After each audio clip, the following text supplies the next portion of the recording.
Welcome into another episode of Behind the Glass Sports. I'm Aiden Dollins, joined as always by Hardy Graham, and joined by recent graduate of the University of Alabama, the illustrious, the well-known Mr. Will Miller. Shout out. We're not going to not start the show not acknowledging that. Mr. Miller will continue his series of graduation photos every semester or so. I'm not sure at this point. We're going to hear straight from the horse's mouth whether that means that just, family and friends that are still in attendance at the university, or if our friend Will here is going to be going for a second piece of paper. What is the plan there, Will? Straight into the workforce, grad school, second, third bachelor's degree, just for the hell of it, the love of education? What are we doing here? Well, a great series of questions. First off, as far as the Will Miller attends graduation tweet series, I do still have friends and family here that they will be the, I guess, subjects, if you want to call it that, of the continued entries into that very decorated Twitter experience. It had its best episode yet this past weekend. Very grateful for the support. Thank you guys for the warm words and regards. My plan right now is to chase different paper, but green. So my plan is to go straight into the workforce. I want to get a lot of that green paper, ideally as much as possible. We will see how it goes from there, but that is the plan as of right now. All right. Well, that sounds. You heard it here first. Yep, that sounds fantastic. Well, like I said, very excited for you, very happy for you. All of those emotions wrapped up into one. Glad you could finally join the rest of us here in this proud thing that we call society and life, I guess. So, next up, that first paycheck, make sure you frame it. Make sure your mom gives you a nice big kiss on the cheek about it. All of that good stuff. You've earned it. You survived the JCM checkout room, as many of us have, and I'm sure you'll continue to do great things in your professional career. And don't let your first HR rep bellyache to you about how much easier direct deposit is, so that you don't get the first check to frame. Okay, like they can write a check. All right, they'll get over it. But speaking of chasing money, let's get right to it. It's transfer portal hooplah season, and there has been a considerable amount of it in Tuscaloosa already. We expect portal departures. I think a lot of us that were paying attention to the football season this year maybe even expected a few more than usual, which, judging by how many guys are in there right now at this point, does seem like we will end up getting that. If that number hasn't really already eclipsed it, I haven't looked at it for 7 minutes, so you never know what's changed. But Jalen Mbakwe, man, oh my goodness, man, yo-yo master right there. The hell happened? That's a great question. Another great question. So to recap, the other day when this all began, what's turned into a true saga of where we are in the winter window, really encapsulating things, is that Charlie Potter reported, seemingly out of the blue, that Jalen Mbakwe, who was not at this point in time in the transfer portal, there were not any indications that was a direction for the near future, had received 7-figure offers, other schools, and the potential to play offense and defense, a la Travis Hunter. Genty should have won the Heisman. But aside from that, and then concurrent with that, he presented a scenario wherein the Alabama NIL arm was aware of this, understood the business behind it, which I guess is where we are now. And then shortly after that, the other shoe dropped. Jalen Mbakwe filed the paperwork, made it known that with a text that some people on Twitter claim was AI generated, that he was going to enter the transfer portal. People jumped the shark, so to speak, in concluding that Ole Miss was the likely suitor. And then a day later, the coin flipped to the other side, and now he's coming back. Who knows what that will entail? We will see. Yeah, there's just a lot to break down with this because, it's a lot of people are like, hey, maybe the check cleared. Immediately when the news broke that he was going to enter the transfer portal, Alabama fans were very, very quick to jump on this man and be like, the classic yeah, we don't want you around the program. One anyway. Auburn student in particular. Hope the worst for you moving forward. This, that, the other. At the end of the day, it doesn't. If you lose a player, you'll get something back in return at some point. You'll fill out the roster one way or another. There's even if he had left, it sucks. But there are plenty of other players that are leaving, many of which have signed to other schools at this point. And there's plenty of talent on this Alabama roster, guys that got a lot of playing time this year that could absolutely fill in on both sides of the ball if Mbakwe, had not decided to come back. But looking to Mbakwe, how much? I mean, what the promise of playing offense and defense? Do we really think he's going to get a lot of reps on the offensive side of the ball? I think it could happen just because of where this wide receiver room stands. The portal has hit that group hard. The past few years really have hit that group hard in terms of how do I put this respectfully? Not as good as it was 5 years ago. And in need of people to step up, carve out their roles, increase it. Who knows? That could be a place for Jalen Mbakwe to step in. You saw, for example, this year, a guy like Kobe Prentice, really regress in terms of the numbers and what he was in his output, despite, some people may be expecting the opposite. You saw, Jeremy Bernard maybe get underutilized. He'll be a big returning piece next year, and obviously one of the strongest offensive weapons that this team has. And, Ryan Williams, the sensation that he is. But as a whole group, I don't think that it was where, what is optimal for the system or for this team. And so they need guys to step in and fill those spots. I think that's a potential avenue. Yeah, I definitely agree. I'd be shocked at this point if he's not going to be taking snaps on the offensive side of the ball. Mainly, not even just because of the reporting from Charlie Potter, but what you guys just touched on there. This room continues to get depleted somewhat en masse. Part of me has to wonder if that has more to do with the culture at this point, or if it has more to do with potentially the quarterback situation. I don't think we're necessarily dogging on Jalen Milroe to say that he wasn't the most elite passer of the football that the University of Alabama has seen in the last decade.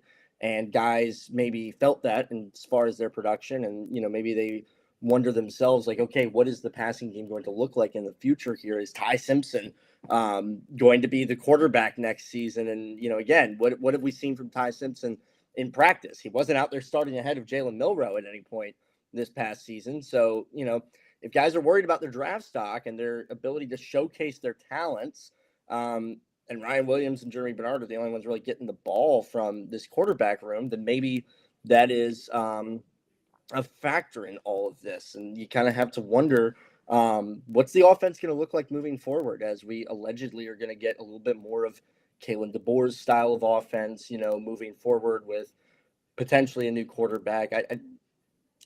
I don't think word on Milroe going to the draft is official yet, but I don't think anybody's expecting him not to. Am I mistaken? You're correct. Yeah, you're right.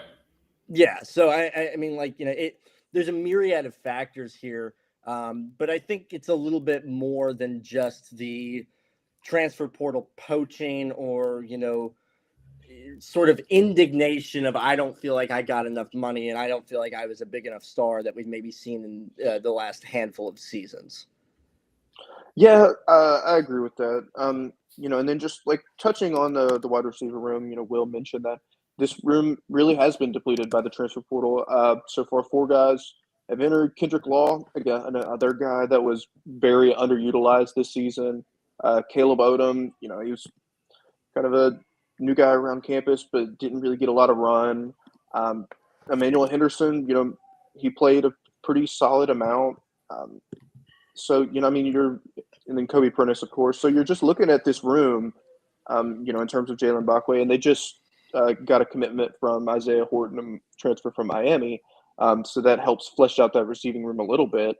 But with the amount of defensive back talent, as I mentioned earlier, Jalen Mbakwe could see a very large role on the offensive side of the ball. Just we'll get. I mean, some people think that we can start to see him getting snaps on that side as early as this bowl game against Michigan. I'm not really expecting that. If you want to try it out, sure, whatever. It's a bowl game. It's not like you're in the playoffs. If you win, lose, you're really just trying to flesh everything out.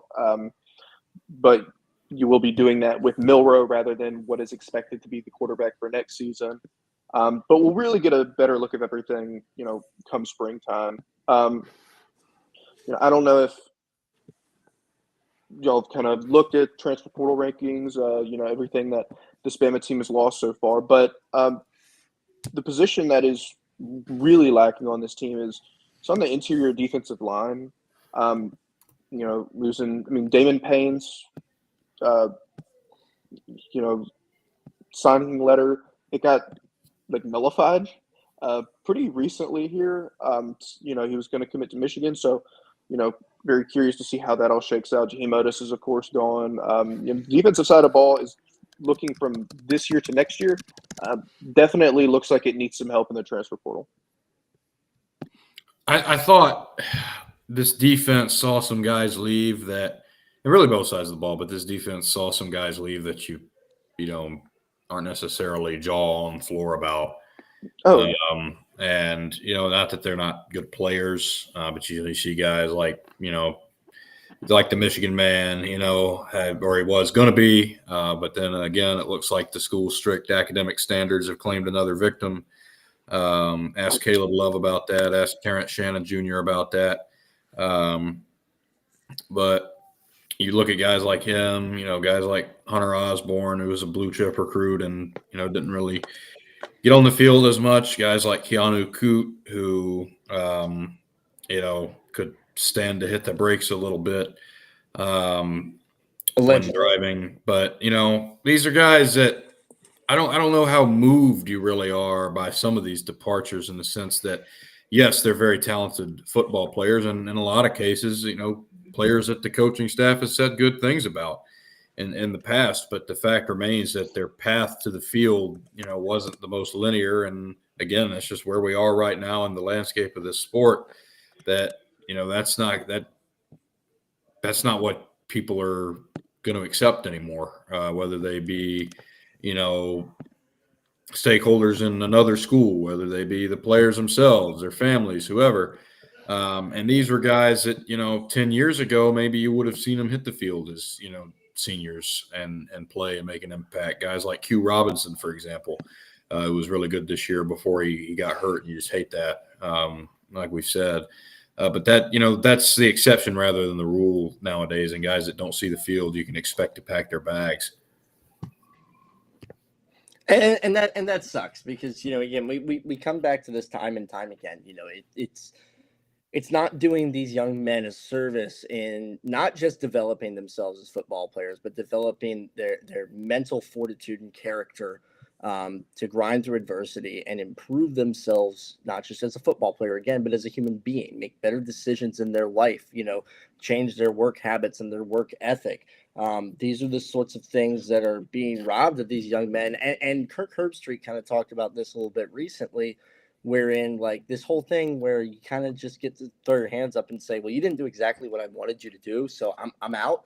It doesn't work like that at the next level either. It's not even just that there's contracts, and you have to stay for, the length of time that you're on your contract, because obviously your agents can sort of get you out of situations if you desperately want to be out of them. We've seen that time and again. There's rules in the contract about what's expected of you as far as your behavior in public and at the facility. There's rules in the contract about, what's expected of you as far as your work habits and, the performance-based metrics that you need to be measuring in at, things that you can control. They expect you to maintain a certain standard, and you don't just get to, say, to hell with it, I'm not watching film tonight. I'm the best to come out of my high school in the last 7 years, so I'm going to stay in and play Fortnite. Yeah, and to that point, at the end of the day, this NIL, the whole NIL system, everything around it, it's still paying guys under the table. It's just making those under the table payments legal. I think everyone really in general is just asking for more transparency on the issue. Get these guys, if you're gonna make this NIL thing real, and it absolutely is, and it's going to be a long-standing type of thing. For the safety of both the players and the universities, sign detailed public contracts that guarantee that these kids are getting the amount that they were promised to go and transfer and play for a school. There's been plenty of instances of guys coming out and saying, "Hey, this coaching staff did not pay me any of the money, or paid me less than promised of the money that I was told I was going to get coming into this university." Some of the guys from Tulsa, UNLV. There's been guys that are incoming freshmen that have come in and said, "Hey, this coaching staff said I was going to get X amount of dollars, and the check didn't clear," or essentially something along those lines. And so, if just having more transparency, just making them, the national letter of intent no longer exists anymore. So if you're just going to continue to have this system, the national letter of who wrote the check last. Yeah, pretty much. And so at this point, just try to get these kids, really, and at the end of the day, these are, 17, 18-year-old kids making these decisions that are, going to be massively impactful for their lives, their families' lives, all of that stuff, especially with the trajectory that college football is going, really college athletics in general.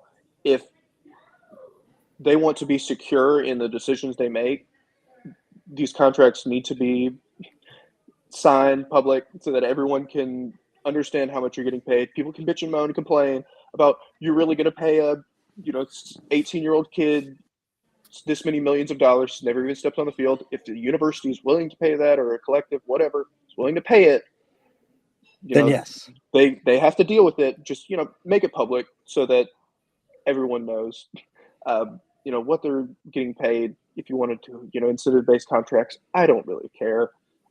Here's something you're going to run up against with that, though, Hardy, is legit straight up pay for play is still illegal. Okay, it is still illegal in the NIL world to say, Jaden Rashada, we're going to give you $8 million to come to the University of Florida and play quarterback. Wait till you hear what the actual amount was. Right, 13 million or whatever it was. Yeah, there you go. It is still illegal to say Nico Iamaleava, we're going to give you $8 million to come to the University of Tennessee at Knoxville and play quarterback. You have to disguise it and dress it up as like, hey, we're going to give you $800,000 to make this public appearance here, and we're going to give you $1.2 million to sign 3 footballs for, this cancer research foundation or whatever the hell. And I'm sorry to cut you off, Aiden, but before we get off the subject, I have to say this. We all remember the saga of when Caden Proctor left, went to Iowa, came back, etc. Yes. All that. We have been over this. But I learned during that time that the Iowa collective is basically a pay for charity work entity. And I ask you the ethics of that. At what point is somebody going to point out, hey, we're going to tell these kids, yeah, well, if if this business wants to give you $50,000 as part of XYZ deal, but you have to go do charity work in order to get that $50,000. What are the ethics of that? Where does that stand? What are you guys' thoughts on that? Yeah, I mean, if you're trying to go and do charity work, it's something that you do through, obviously the love and kindness in your heart, trying to help benefit others that may have less or may have more than you, just depending on the situations.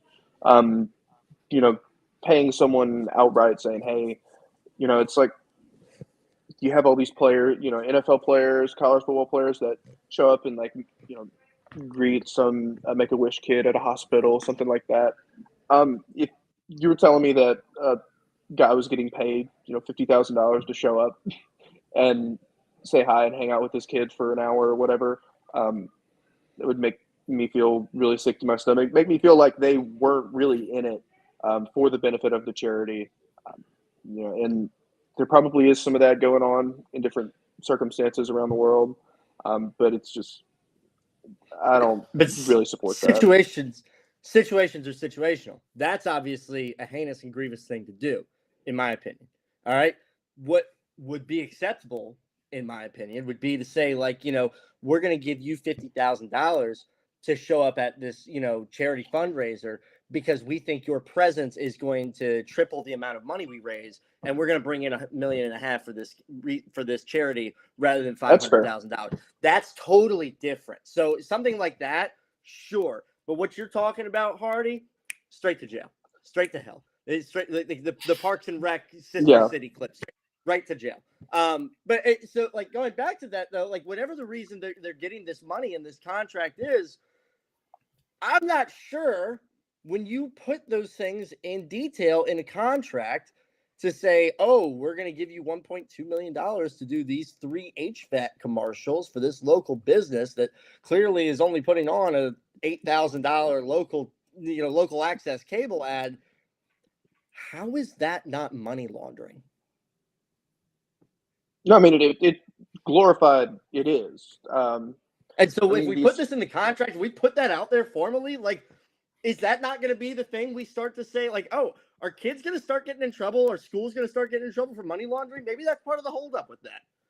Yeah, I mean, schools, kids, every single day, you look up at Twitter or whatever, and you're like, these teams are tampering, texting and emailing and DMing these kids saying, hey, enter the transfer portal, we'll pay you this amount of money. Like, you cannot do that. Per rules and regulations as of right now, that is not allowed. If they enter the transfer portal, you can do that. Zachariah Branch entered the transfer portal, has a no contact clause. You know what that means? Guys contacted him before he entered the transfer portal. That is obscene. To a lot, and maybe, in this far off, distant world, Zachariah Branch said he entered the transfer portal, and in his mind, he only wanted to go to one place. And so he wasn't even going to talk to anybody, and he didn't reach out to that one place that he wanted to go to until he entered the transfer portal. But I refuse to believe that. The square peg goes in the square hole, Hardy. Yeah, that would be an absolutely asinine thing to believe. And, it's just the lay of the land right now. If maybe he's like, I want a no contact tag because I want to be the one reaching out and selling myself with my agent to these different teams. Yeah, because that's what you have an agent for. But have they come out and said that? Because if it was that, they just say it and end the conversation then and there. Yeah, and reasonable thing to do. Yeah, and that's again the whole issue with everything going on NIL stuff. From the basis of paying players, getting kids money that they absolutely deserve for the talents they have on the field, I'm all here for it. Some people are like, it's ruining college football. All of the 4 programs in America that used to get every single bit of talent aren't getting all the talent anymore.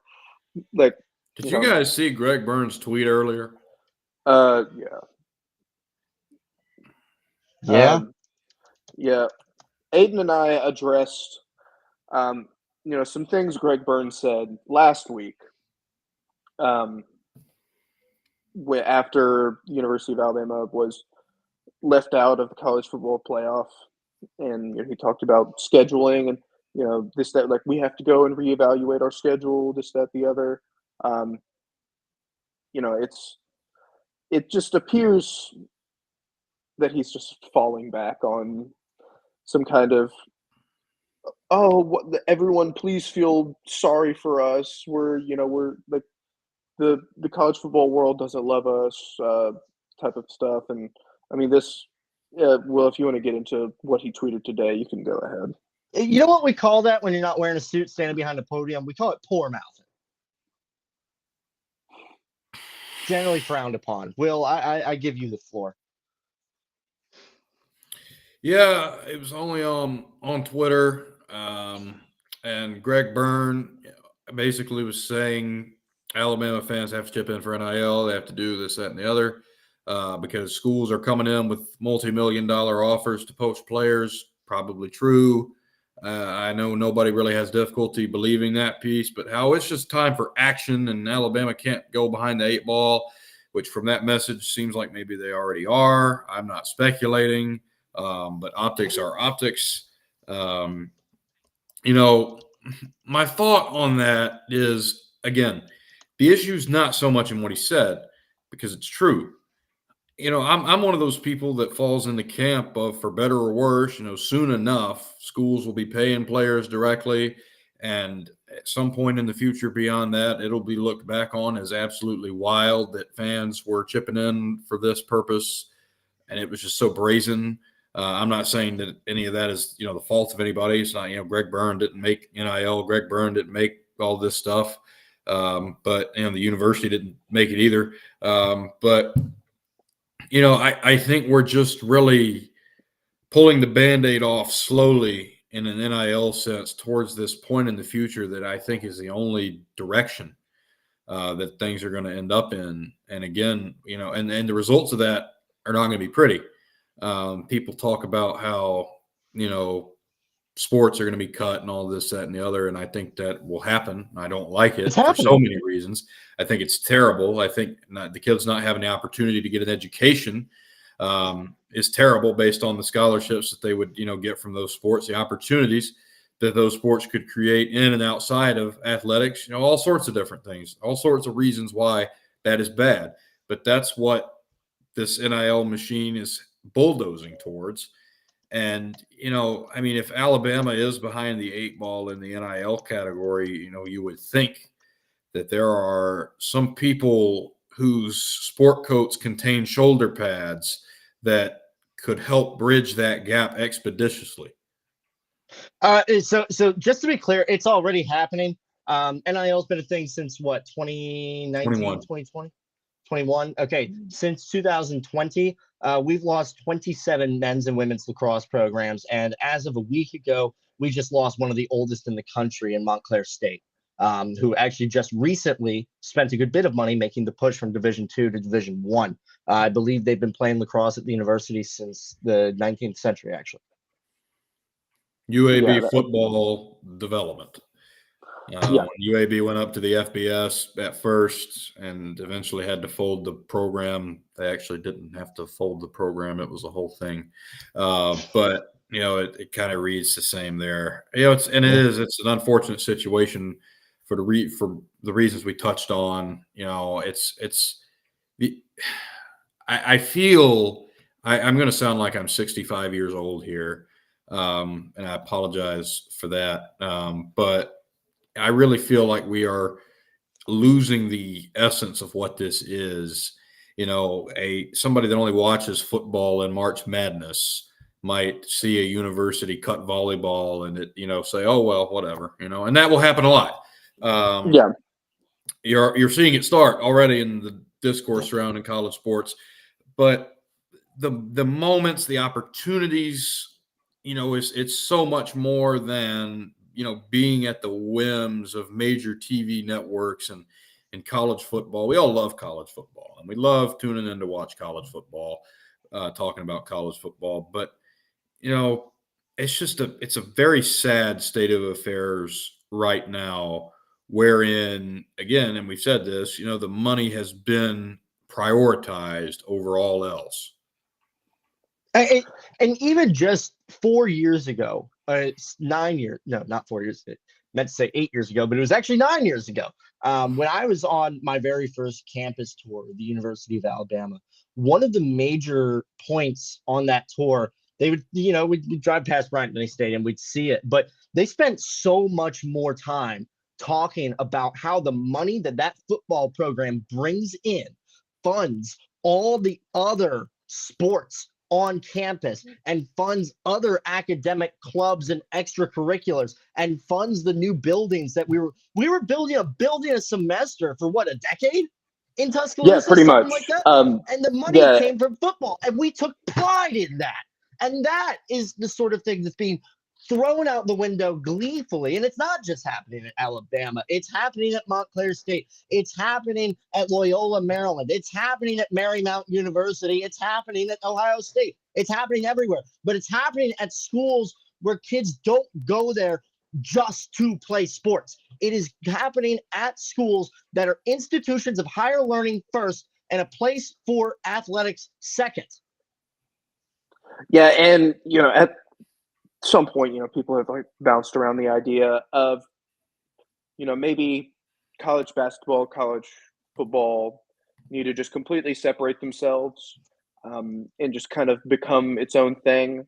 At one point, maybe somewhere in the distant future, you're pretty much just essentially a professional football team that represents a university instead of actually being players that go and attend the university or part of the university. I don't see that happening soon, but there is a world where that type of thing could absolutely exist. To the point where we're addressing some of these other programs that are being cut. If the football program continues to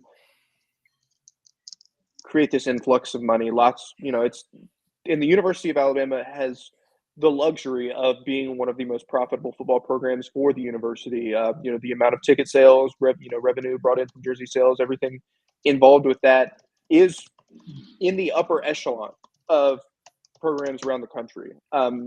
Just to point out one program that got a really short end of the stick, Washington State, who was previously in the Pac-12, and them and Oregon State essentially got dropped off once the Pac-12 ended, and it's coming back in a sense, but all of those higher level, looked at as power programs are no longer there.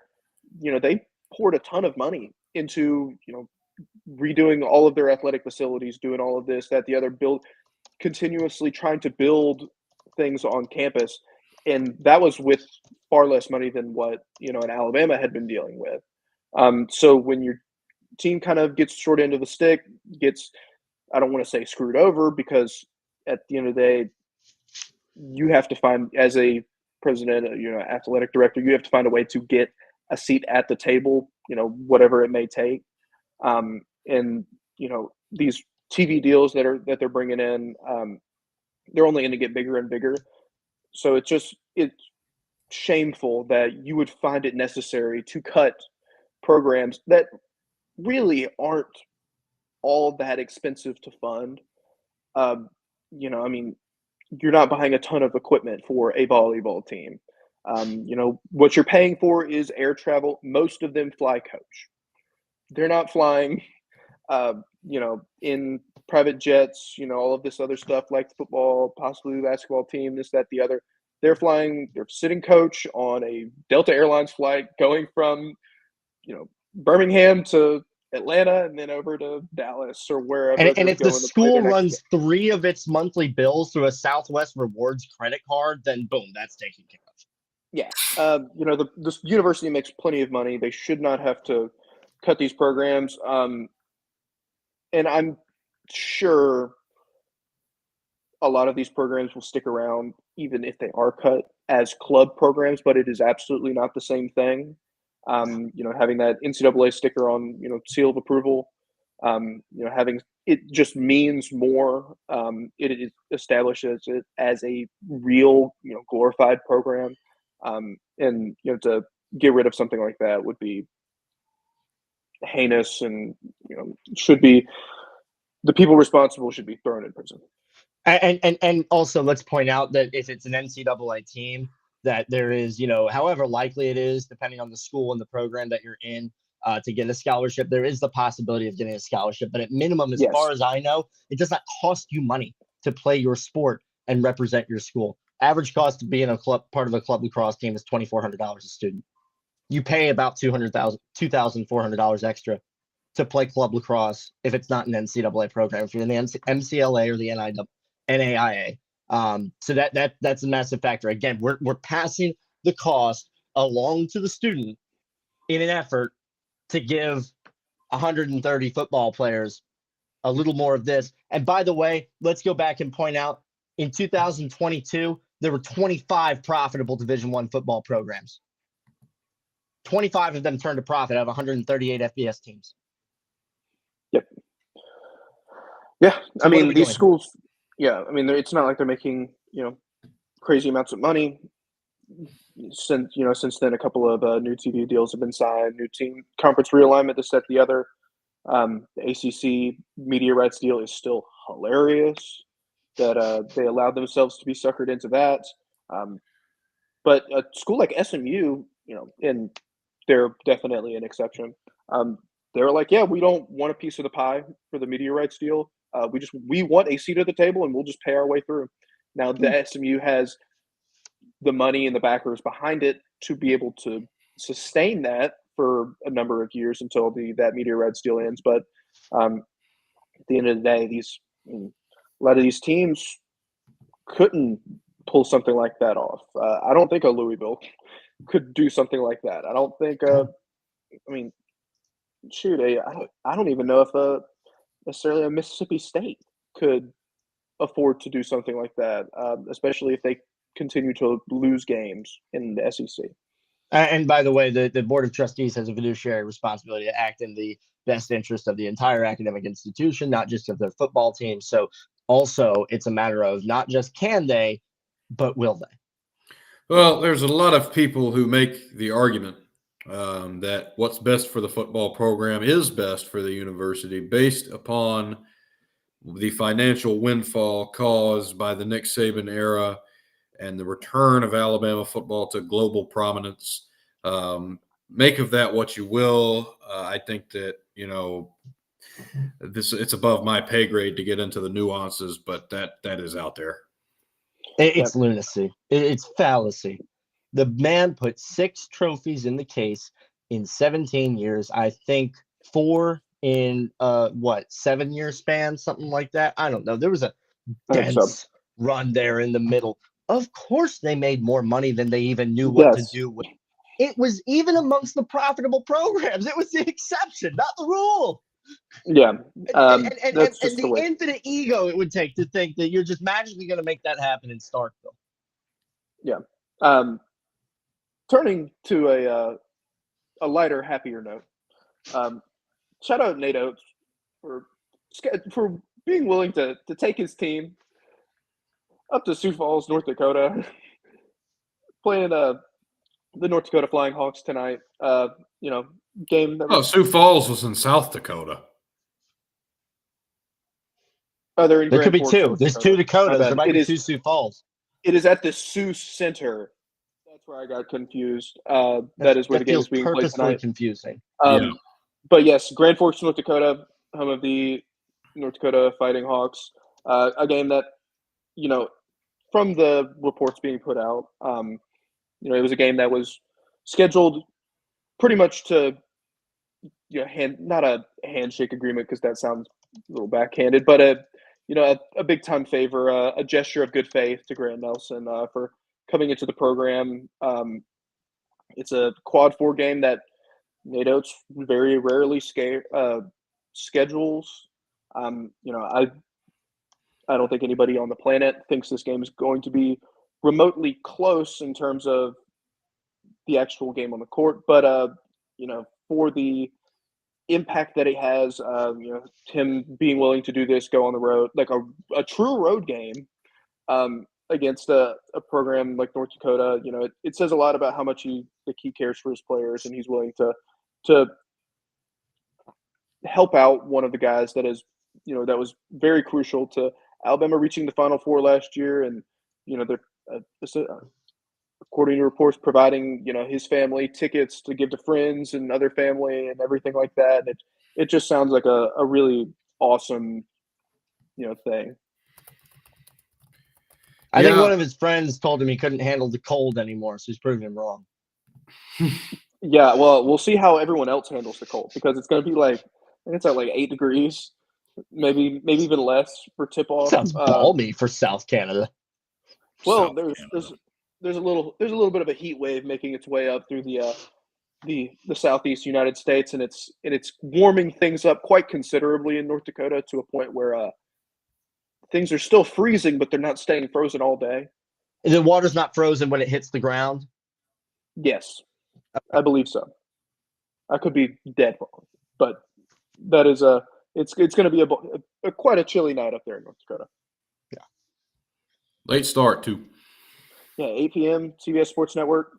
Lots of good basketball on tonight, just in general. But talking about the Tide, it made it through this stretch that we've talked about and addressed. Essentially, the 7-game stretch of, wow, this is going to be the thing that can get them on the one line come Selection Sunday. Dropped games to Oregon and Purdue. Both of those teams are, pretty comfortably in the top 25 right now. I imagine they'll stick around there for the entire season. Both of those teams are trying to win the Big Ten.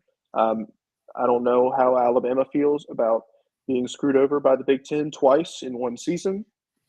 But it's just the nature of the game. The SEC in general has been really, really good. This league is crazy. 5 teams in the top 7. Absolutely obscene. You look at these teams and players as well. Be hard to beat. Tough to suggest that unless they just run, a gauntlet amongst each other come March, that an SEC team won't win the national championship, or at least have, 1 or 2 of them make the Final Four. Obviously, anything can happen. That's what we love about that tournament. But looking like, almost top to bottom stacked. And I think a lot of teams, even in the middle of that, are going to make strides. I think Missouri will have a better year, and by some metrics already have, dealt with so many injuries last year. And I think Georgia will take a, small step forward with Mike White once again leading the team. I thought they kind of flew under the radar last year in terms of what they did relative to the Tom Crean years. All told, there's not too many easy outs in this SEC this year. And I think for Nate Oates, these past 2 seasons, to have this gauntlet of a non-conference schedule, even before SEC play, it helps the net and all that. But you got to win some of those, and this team has done a good job of that, and also getting prepared for what's coming up next month and beyond. Yeah, and season in and season out in the individual season, obviously there's so much roster turnover that the carryover season to season from running that schedule, getting prepared for the conference to kind of be like this, that might not so much be there. But Nate Oates himself has now coached in so many more big games than most guys would get to over the span that he's been at Alabama, just because of the cojones that he builds his schedule with. And I think that's massively important for finally getting over the hump and beating the team up in Knoxville, and maybe you get a sweep of the IBOB this year, stuff that would just be maybe not so much essential for your ability to go on the Final Four run, or have that 1 seed when it comes time for the NCAA tournament, but would just be massive for the fan base. Lord knows I get so tired of going up to Knoxville or having them come down to us and losing a rugby match, more than playing basketball. But this season after season after season, they just play so many good teams, and the talent, kids are watching. Again, we were talking 2 seasons ago with Brandon Miller and Mark Sears about wow, this is like the most talented team Alabama has ever had. And top to bottom, I look at the roster, and there's not a Brandon Miller on the roster per se, but now we're sitting here again, and I kind of go okay, is this the most talented team ton of talent Alabama on the has roster ever had? The kids are watching, the way that Nate Oates runs his team, and the way he doesn't back down from elite competition, and they want a piece of that, man. And that's it feels different than it does in football right now, and it's very enjoyable. Yeah, I agree. Joe Lunardi right now in his bracketology has 13 SEC teams making the NCAA tournament. First of all, that is absolutely asinine for a 16-team league. It just shows you the quality of the SEC this season. I think up to Sunday, this is obviously changed since then, maybe probably in the favor of the SEC. Up to Sunday, the SEC had played in 164 non-conference games. They had won 144 of those. Something like 80% of the games that they played, which is absolutely insane. The three teams that are currently left outside of the Lunardi's bracket, LSU, Vanderbilt, and South Carolina. South Carolina just knocked off a team that's it's entirely possible they finished number 2 or 3 in the ACC. Vanderbilt at this moment in time is still 9-1, only losses to Drake, who will be a tournament team. And then, LSU, they're still going through a couple of things, but as of right now, they look much improved from where they were last season. Finally have a little bit of roster stability, something that, going into last season, they had 2 guys on the roster when McMahon got hired. And, now they have guys returning to the program, and so they're actually able to build something. Every single game, at least to start out with, some teams are probably going to fall off a little bit. Every single one of these SEC games in the month of January is going to be a quad 1 opportunity. The lowest team in terms of the net for the SEC is South Carolina, 84. Moving, a little bit ahead of them, LSU, I believe, LSU's next at 58. If you have a conference where 15 of your 16 teams technically rate inside of, the top 68 teams make the NCAA tournament. If you rate inside that top 68, that is absolutely insane. Very real possibility that a team that goes out there and finishes, they play 15 or 16 conference games. I think it's 16, 18, right? I am not entirely sure. Yeah, it's 18 conference games. Okay, but a team that finishes 6-12 in the conference has 6 quadrant 1 wins. I don't know how you would leave a team like that out of the NCAA tournament. Most of the teams that get into the NCAA tournament will not have that many Q1 wins. So it's going to be really, I would hate to be the committee come Selection Sunday because, there's probably going to be a couple of teams that could get in but are left out just to help. I don't want to say help other conference out, but get more representation from different parts of the country. Which I don't think that would be entirely unfair. I mean, like if you went 6-12 in the SEC, sure, maybe there's 15 teams in the SEC that deserve a spot in the tournament when you look at the numbers. But like you went 6-12, you lost to, clearly you're not somebody that should compete. I was looking at this earlier. I mean, Vanderbilt is about to go on a stretch that is absolutely insane. Because I just couldn't believe it. January 18th, they play number 1 Tennessee. The 21st, they play Alabama. The 25th, they play Kentucky. The 1st of February, they play at Oklahoma. Then they go to Florida. Then they get Texas at home. Then they have Auburn at Tennessee, at Kentucky against number 17 Ole Miss, at Texas A&M. And if they only lose 2 of those games, they should still be left out because they had the gall to schedule the University of Maryland Eastern Shore, which up until just 2 years ago, I thought was an online school. Yeah, but I mean, you also knocked off teams like, and we don't know what they'll be come later in the season, but they beat TCU, beat Virginia Tech, beat a Seton Hall team that, they won the NIT last year, not to toot their horn, but, it's a good program. They're a little down. NIT is not an easy tournament to win. You still got to, even if it's the lesser tournament, you have to win a tournament, let's not knock that. But I was just using that Vanderbilt schedule as just an example of if you go, not even 500 in that stretch, I mean, you're more or less going to play 10, I think it's 10, maybe 11 ranked teams in a row. Yeah. I mean, that is insane. It just goes to show you how good the SEC is this year. Whoever wins the conference could have 5 conference losses. It is entirely possible. It's going to be a lot of fun. Big Ten football. I would absolutely love if the game to decide who wins, who gets the number 1 seed in the SEC tournament is played at, I believe it is at Neville Arena, March 4th. It's going to be a really fun one. Bama closing out their schedule that 8th. season. Is it the 8th? Okay. Yeah, March but 8th. Either way, that would be it's going to be a really exciting environment.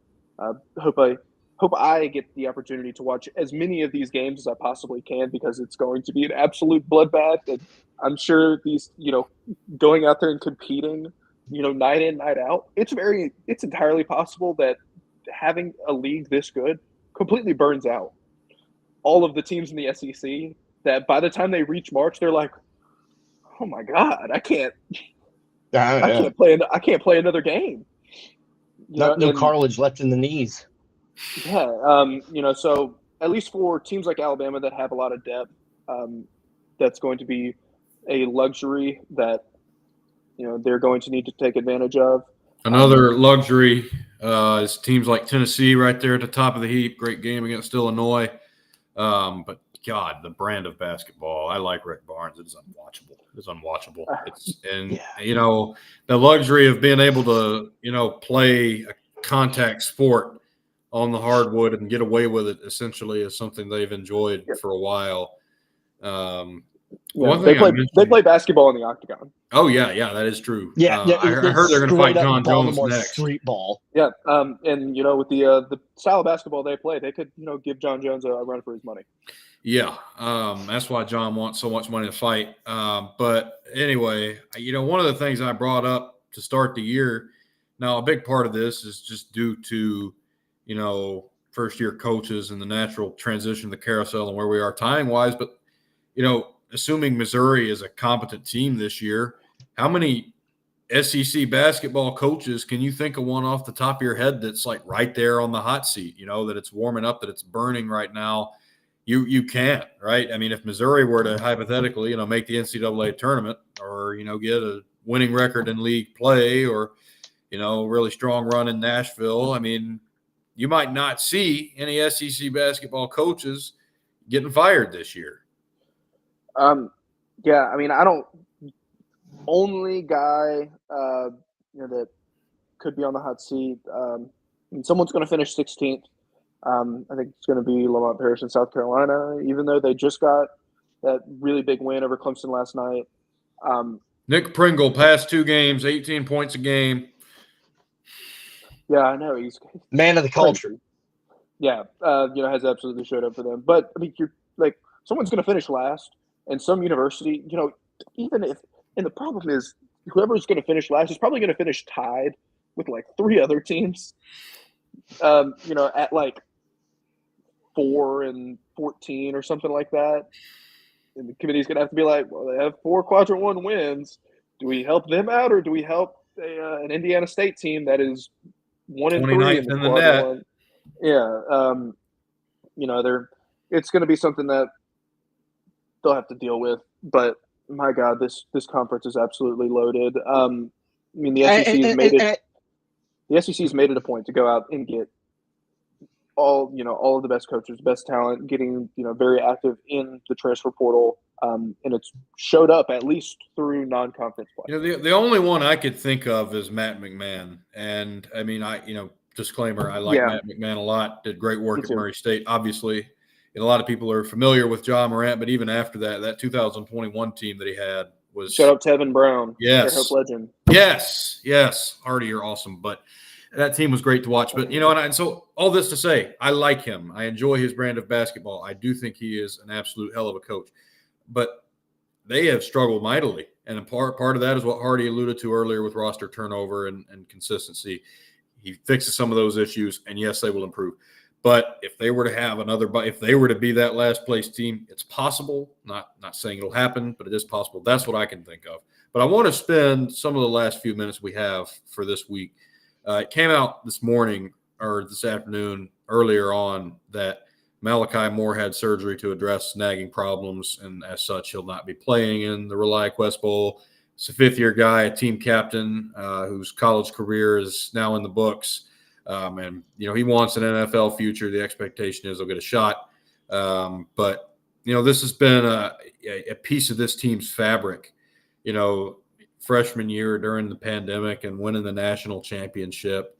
And, to now, sticking around for the first season of Kalen DeBoer's tenure, being one of these leaders on this team, and one of the, we talk about roster turnover and consistency, being, one of those guys that, says this is where I am. And, it's in the books. Obviously has still a future in the game, but not here in Tuscaloosa. So, I mean, what's the legacy of Malachi Moore to you guys? All-time great football player, overall, not just talent, not just crazy skill set, but leader, worker, the consistency, all-time great football player in the history of the state of Alabama. And I say that not just as somebody that got to watch him for 5 years in Tuscaloosa, but as somebody that got to cover his high school team, the Hewitt-Trussville Huskies, his junior season for the Trussville Tribune. I think I went to 6 Huskies games that season. Wonderful opportunity. It's how I got started doing this stuff. And Malachi Moore was a game wrecker on both sides of the ball. Not only was he the sort of, I forget how many interceptions he pulled down, but really it was the way he would hit people and lock guys down on the outside. He played straight up cornerback. He did not play safety most of the time that I saw him. He was in a lot of one-on-one coverage, and he was an elite athlete out there. Additionally, on the offensive side of the ball, he made me think Paul Tyson was a legitimate pro football prospect.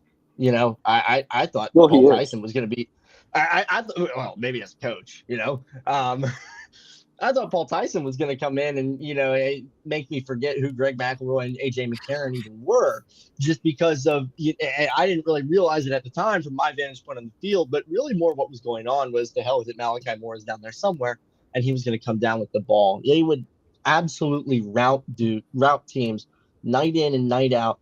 And consistently, Malachi Moore's defensive production and offensive production would be nearly double that of the guys around him on his team. It's not to knock the guys on his team. It's just how damn good Malachi Moore was. So with what he did in high school at the, I believe, 6A level around Birmingham, a very, very competitive region to be playing in, making guys look silly, and then to take that and to continue working and continue grinding and be a modicum of consistent, or be a shining beacon of consistency in this tumultuous era of college football, and never making it about himself at any point, not being an ego problem, just being a great leader. I all-time great in the history of state of Alabama football players. Yeah, for me, the word that sticks out is definitely perseverance. This is a guy that has battled through a lot of injury issues. This particular injury just being the latest, and hopefully it doesn't completely derail a lot of his plans. This guy that came in was a highly talented individual, and things have not necessarily have not gone his way through a large part of his career. Played corner in high school, as Aiden said, but he walked on campus and got hurt in his sophomore season. Then you have a Terrion Arnold, Kool-Aid McKinstry, starting at corner. Malachi's got to find another role for himself. He's constantly evolving, he's shifting around. He's doing everything the coaches are telling him that he needs to do. He continues to be out there. He continues to work. He is passionate about the game of football. To some degrees, to a fault, with some of the on-field stuff, but it just shows that how much he cares about this program, this team, how much he cares about winning football games, trying all of getting the most out of all of the work that he's put in throughout his entire career. He's been a leader, and with Nick Saban leaving, he could have very easily said, well, I have one more year of eligibility. I'm going to go get a check somewhere and play football for some other coach in my final year of eligibility, try to boost my draft stock somewhere, possibly playing against, I don't want to say lesser talent, but in a, less crowded defensive backfield. And he showed up, put on the pads every day, got to work, helped lead this team, helped lead a really young Alabama secondary this season, was the guy on the back end that everyone could rely on. And so for him, to suffer another injury like this, it sucks. Hopefully he recovers, to 100% health. his talent that we have seen him on the field at peak health is up there with some of the greats. And, to allow him to just get a shot to make an NFL roster, do something, at the next level would be, a really massive step for him, not just because of his on-field ability, but his locker room ability, his ability to connect with other players in different programs, in different facilities. And I think that if he gets a shot, no telling if he, will make it to a roster, do this, all the things, but he will absolutely give his best effort, put his best foot forward in that. I think Malachi Moore is a coach's dream. Gifted athlete, yes, great football player, like Aiden said. I think the type of human being that kid is, it seems to me to be pretty top shelf. We talk about some of the stuff this year, the Vanderbilt game, the Auburn game. I mean, so what? It was intense during a rivalry game, and a 23-year-old kid had a low moment during adversity. End of the world, sky is falling, right, guys? But I think everything that he has shown over these last few years, showing like Hardy said, showing up, being there, has been as important as what he's offered, between sidelines. Certainly do think he has a future, like I said, in the pros. Think he can bring a lot of different things. We wish him the best on this program, whatever form that takes. Because you really never know, right? At this point in a player's journey, you know what you want to do, but you don't know who's going to draft you, who's going to sign you, where you're going to end up, et cetera, et cetera. But what he's done, for 5 years and in a pretty tumultuous period in college sports as a whole, and for this program and for his own position group, has meant an immeasurable amount to this team as a whole. My concern with him going to the NFL is going to be the speed thing. I worry after all the injuries and the nature of those injuries, whether his speed is going to carry him to the next level. But I still think that, despite that, you're going to see somebody burn a 6th, 7th round pick on him, maybe 5th, maybe, I don't know. A coach like DQ, a coach like Mike Tomlin, a coach like, D'Amico Ryans, Andy Reid, guys that recognize that, maybe we're taking a bit of a dice roll using the draft pick on a player with this injury history and, these raw skills, measurables per se. Maybe they're taking the dice roll on that, but they're going to be willing to take that dice roll for the human being and the man in the locker room, I think, as you said, Will. Yep. Well, does that about wrap things up? That's what I got. Honda and Nissan are merging. The Prelude is coming back in 2026 to the North American market. They haven't officially said when or happen. if an agreement has even been finalized. They're just talking about it right now. It's very likely to happen. Nissan has been struggling a lot. Nissan needs hybrids. Honda needs EVs. Despite the Townsend Home Hoops giveaway, even though I think that was Honda. The merger would make them the 3rd largest auto manufacturer in the world, following behind Toyota and Volkswagen. I don't know if that's the correct order for those two, but it would be a Toyota then Volkswagen, yes. Would be a big money move for both Honda and Nissan. I imagine Honda would take over the full branding in that because they are a bigger company than Nissan is. Yeah, who knows what happens? But Nissan's got a lot of. It could be like a Dodge Ram thing. Hey, you never know. But one thing I do know for damn sure is this disappointing note that we're going to end on. The Prelude is coming back to the U.S. domestic market for the year 2026 as a freaking hybrid with a CVT. Good night, folks.